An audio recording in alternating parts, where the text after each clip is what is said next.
Bila ini bermanfaat dan menambah wawasan Anda, jangan lupa dukung kami terus. Karena kalian mendukung kami mendoakan kalian semoga sukses.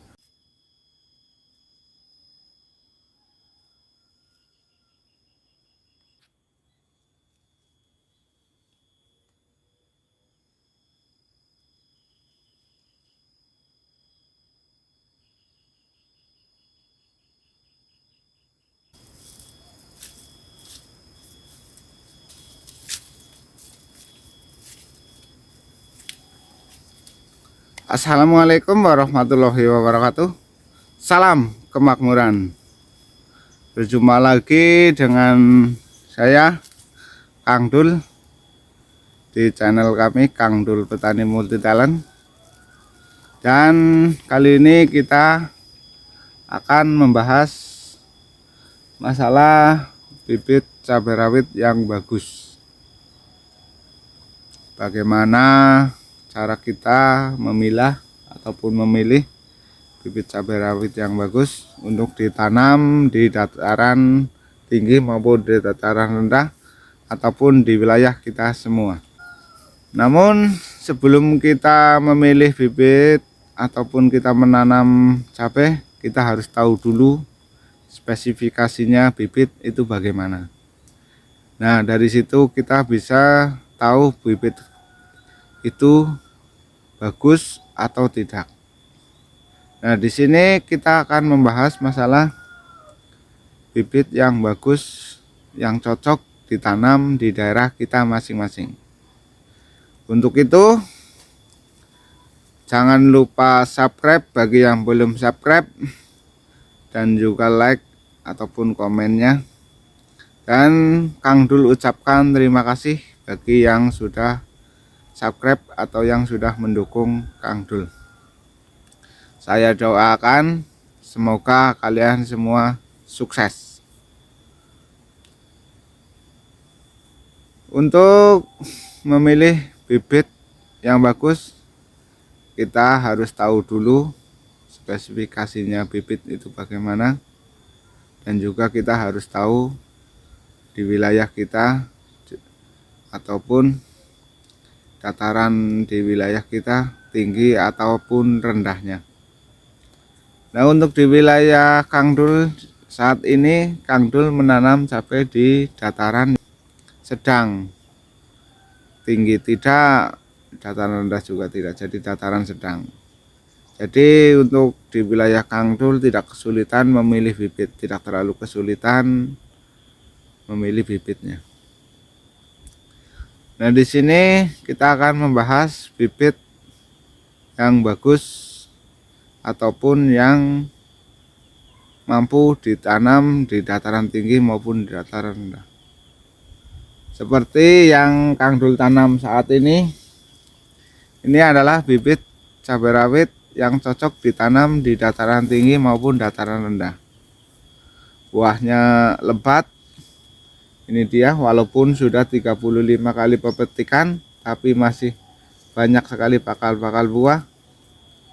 Dan juga bunga-bunga masih bermunculan. Ini menandakan kalau bibit cabai rawit ini memang buahnya lebat.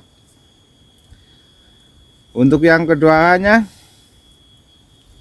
kita harus melihat apakah si bibit cocok ditanam di dataran tinggi ataupun di dataran rendah.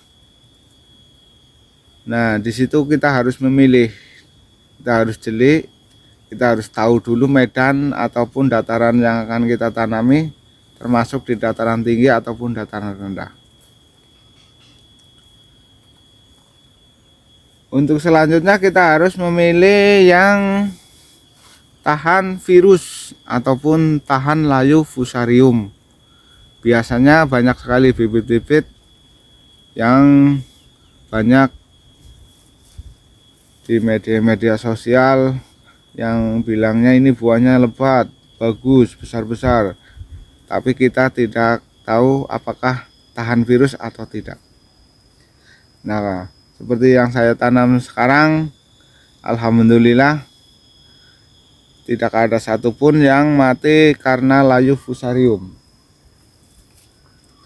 Untuk yang selanjutnya, kita harus memilih bibit yang toleran terhadap antraknosa ataupun patek.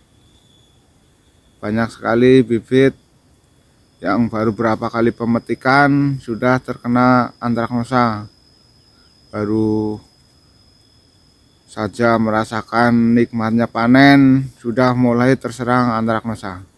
Tapi syukur alhamdulillah bibit yang saya tanam saat ini toleran terhadap antraknosa, dan sekarang sudah berkali-kali pemetikan, dan besok kita akan melakukan pemetikan yang ke-36 kalinya. Ini menandakan kalau waktu panennya itu panjang. Jadi ini sangat menguntungkan bagi para petani cabai. Ini para petani bisa bernafas lega. Sekarang banyak sekali produsen-produsen bibit cabai yang saling berlomba-lomba memperbaiki kualitas bibitnya. Nah, sekarang juga banyak sekali yang tahan virus, buahnya lebat, besar-besar, tahan terhadap penyimpanan. Nah, seperti yang saya tanam ini buahnya besar-besar walaupun sudah tetap besar-besar dan kulitnya tebal. Jadi ini sangat disukai pasar dan juga tahan terhadap penyimpanan, jadi bisa diantar ke lain daerah. Di dalam perjalanan dia tidak busuk, sampai pasar masih seger-seger. Nah, ini dia, kita harus tahu. Mungkin kalian penasaran bibit apa yang saya tanam.